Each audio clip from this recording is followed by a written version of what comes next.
The Reserve Bank has waded into the climate debate with 60 other central banks, issuing a stark warning on climate change. Slash emissions to zero or risk a 25% fall in global GDP by the end of the century.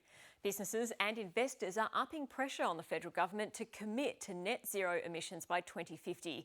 But the government has defended its position as meeting the Paris commitment. Rachel Papazzoni has the story.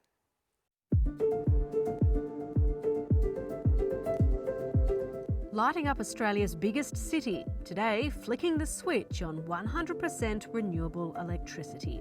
We'll be reducing our emissions by 20,000 tonnes. It's equivalent of 8,000 local households. And according to the world's top bankers, cutting carbon is not just about pollution.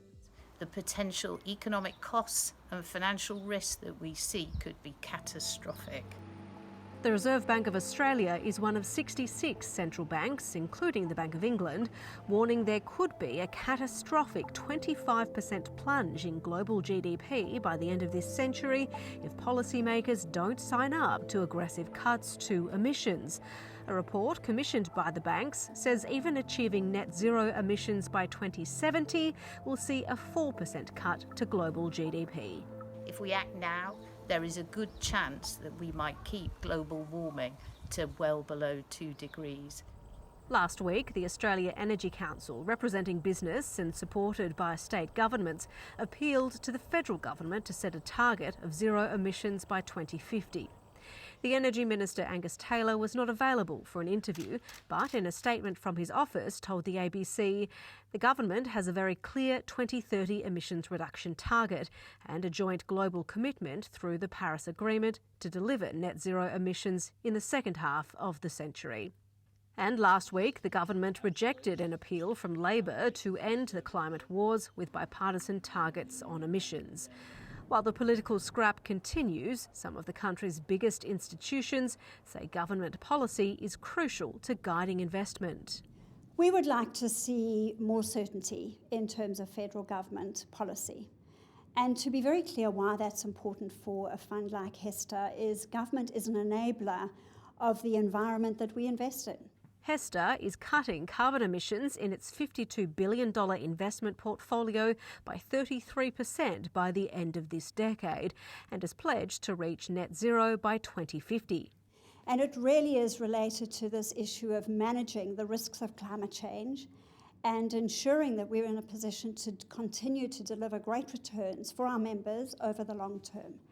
It says it wants to work with heavy emitters like Australia's largest and oldest energy provider, AGL.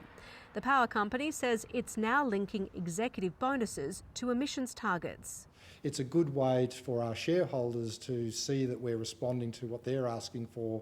But it's yet to call time on its coal-fired power plants, the last of which isn't due to close until 2048.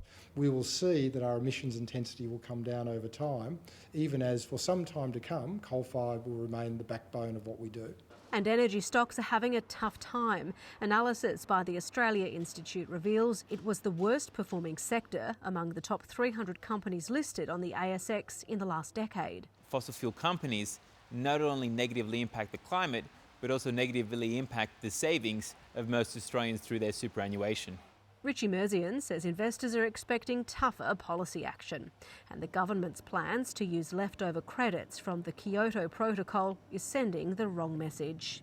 The federal government's finding itself with few friends when it comes to its current position around climate change. Hitting zero emissions within 3 decades is proving politically hard, but supporters say it's a win-win. There is so much evidence there now to show that that would be in the interests of us, not only environmentally but also economically. Keeping the lights on and the economy growing, a difficult target for policymakers.